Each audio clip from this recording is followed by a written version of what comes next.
Nginibingelele ekhaya lamaphupho.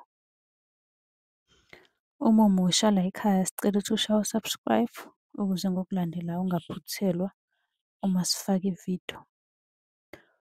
Ukubaluleka-ke kokuthi u-subscribe senzela ukuthi uma ubuza umbuzo kwi-comment sithi masibuya nevidiyo eyimpendulo, i-notification izongena kumakhalekhukhwini wakho, ebese ividiyo uyayibona ngokushesha kanjalo.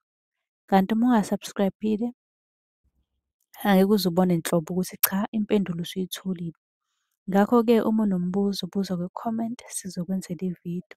Uyakwazi futhi ukusi-inbox-a lapha ku-TikTok, usi-follow-we, inbox ucele inombolo ka-WhatsApp ozobuza njalo kuyona ekuseni uma-ke kukhona isibonakaliso obenaso.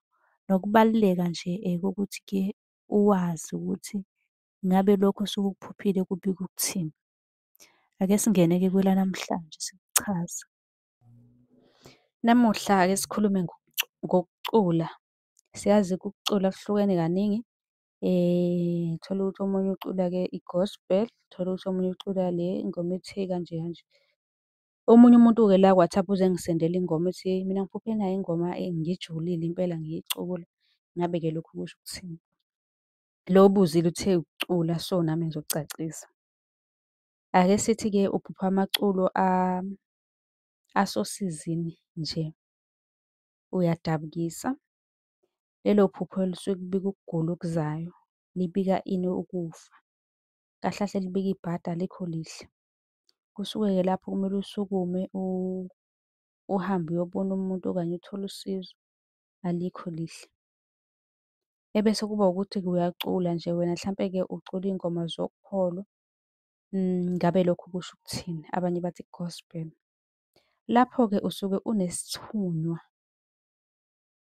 okanye kukhona into ezokujabulisa, okusho ukuthi kunenjabulo ezayo. Omunye umuntu kuyenzeka-ke uthole ukuthi unesiphiwo sokuthi vele acule, vele uyazazi nawe ukuthi ucula kahle. Abadala suke sebekubonisa ukuthi leli thalente lakho wena lingakuphakamisa, uphakame ube phezulu uye lapha, yabo.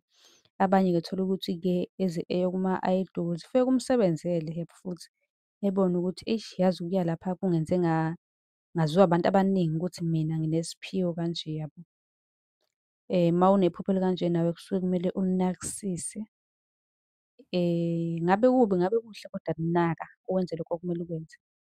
Ungasibuza kwi-comment umbuzo wakho okanye usibhalele lapha ku-WhatsApp. Iy'namba usicela ku-Facebook naku-TikTok, ni-subscribe nisilandele.